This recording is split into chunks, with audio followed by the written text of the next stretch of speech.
Economic forum हा स्वामी विज्ञानंदजी यांनी काढलेली संस्था आहे। दरवर्षी याची कॉन्फरन्स होते। या कॉन्फरन्समध्ये मी या ठिकाणी आलो होतो। जे आपलं हिंदू तत्वज्ञान आहे त्या तत्वज्ञानामधले जे आर्थिक मूल्य आहे त्या मूल्यांवर आधारित अर्थव्यवस्था उभी करायची हे याच्या मागचं तत्व आहे। जगाच्या अर्थव्यवस्थेमध्ये 25% कॉन्ट्रीब्युशन असलेला भारत आज या ठिकाणी पुन्हा एकदा प्रधानमंत्री मोदीजींच्या नेतृत्वात पुढे जातो आहे आणि त्या दिशेने जात असताना ज्या मूळ तत्वांच्या आधारावर भारताने अगदी अतिप्राचीन कालामध्ये प्रगती केली ती तत्व समजून जर आम्ही त्याचा आधुनिकतेशी मिलाप केला तर पुन्हा एकदा भारत हा विश्वगुरू होऊ शकतो। अशा प्रकारच्या फिलॉसॉफीने जगभरातले जे आमचे उद्योजक आहेत त्या उद्योजकांना जोडण्याचं काम या फोरमच्या माध्यमातून होत आहे आणि मला असं वाटतं की एक अतिशय महत्त्वाचं कार्य हा फोरम करतोय। तुम्ही व्यासपीठावर असतानाच एक गुंतवणूक झालेली आहे महाराष्ट्रासाठी। मला अतिशय आनंद आहे की बांगड सिमेंट जे देशातली जी सिमेंटच्या क्षेत्रातली एक सर्वात प्रमुख कंपनी आहे, पहिल्या 1-2 मध्ये ज्यांचं नाव येतं, त्यांनी चंद्रपूरमध्ये 2000 कोटी रुपये गुंतवण्याकरता लेटर ऑफ इंटेंट मला या ठिकाणी दिलेला आहे। तुम्हाला पंतप्रधान म्हणून चुकून का होईना त्याला याला काही अर्थ नाही। असल्या गोष्टींकडे मी लक्ष देतो।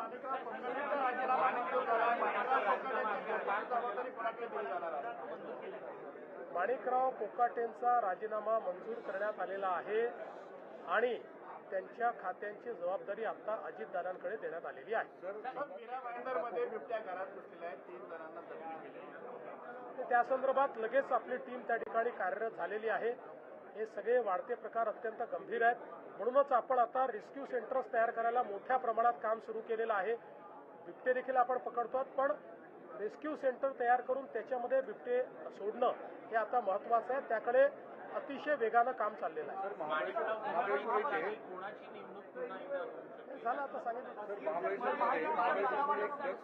रॅकेट मोठं समोर आलेलं आहे महाबळेश्वरच्या इथे आणि त्याच्यामध्ये विरोधकांचं असं म्हणणं आहे की एकनाथ शिंदेच्या निकटवर्तीयांचे त्यांच्या नातेगोत्यांमध्ये हे कारखाने आहेत। इतक्या मोठ्या प्रमाणामध्ये कोकेन महाबळेश्वर पातळीसारख्या हिल स्टेशनवर सापडलेलं कारवाई होऊन पहिल्यांदा तर मी पोलीस विभागाचं अभिनंदन करतो की हा जो काही त्या ठिकाणी धंदा चालला होता तो पूर्णपणे त्याचा पर्दाफाश करून आणि त्याच्यावर मोठी कारवाई पोलिसांनी केली आहे।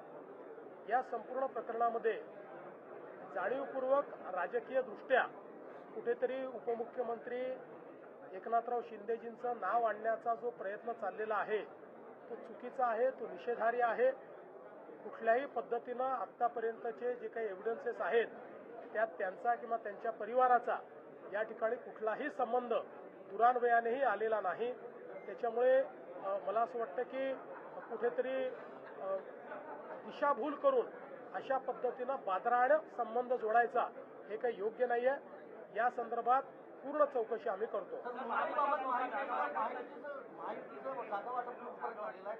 चांगल्या पद्धतीनं चाललेलं आहे। आमचे जे दोन्हीकडचे नेते आहेत हे नेते नीट महायुतीचं जागा वाटप करतायत। मला असं वाटतं या 2 दिवसात ते पूर्ण होऊ शकतं।